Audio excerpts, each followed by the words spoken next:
प्रधानमंत्री शनिवार को जम्मू कश्मीर के दौरे पर जाने वाले थे। उनका ये दौरा रद्द कर दिया गया। क्या कारण है ये भी, इसके बारे में भी कोई जानकारी नहीं।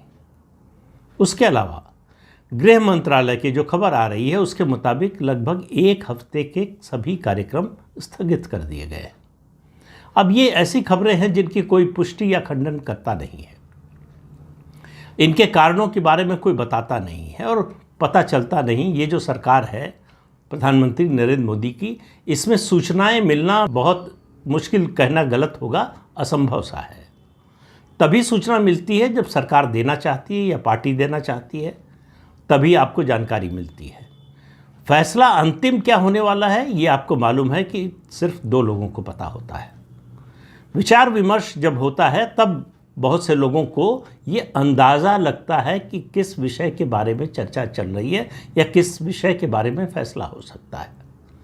तो अब ये इतनी जो घटनाएं हैं उनसे एक अंदाज़ा लगाया जा रहा है। अब देखिए कि सरकार के सामने एजेंडा संभावित क्या हो सकता है।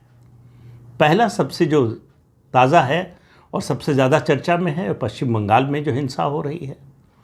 पश्चिम बंगाल में हिंसा हो रही है, कोई नई बात नहीं है, लेकिन जिस तरह से हो रही है और जिस मुद्दे पर हो रही है और उसको संरक्षण जिस तरह से मुख्यमंत्री ममता बनर्जी का मिल रहा है, यहाँ तक भी गनीमत थी।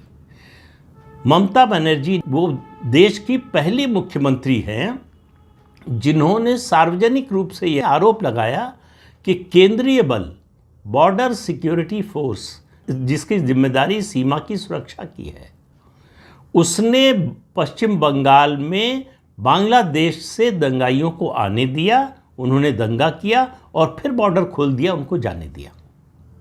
अब किसी देश की सुरक्षा एजेंसी पर जो सीमा की सुरक्षा करती हो उस पर इस तरह का आरोप कोई मुख्यमंत्री लगाए, संवैधानिक पद पर बैठा हुआ व्यक्ति लगाए, ये अनहोनी है। इससे पहले कभी नहीं हुआ। इससे पहले शायद इस बात की कोई कल्पना भी नहीं कर सकता था। ममता बनर्जी भाजपा पर आरोप लगाएं, भाजपा की सरकार पर आरोप लगाएं, ये सब बातें समझ में आती हैं। वो राज्यपाल पर आरोप लगाएं, ये भी समझ में आता है। लेकिन बॉर्डर सिक्योरिटी फोर्स पर आरोप लगाना, किसी केंद्रीय सुरक्षा बल पर इस तरह का आरोप लगाना, और अगर उन्होंने आरोप लगाया है तो उनके पास प्रमाण होना चाहिए।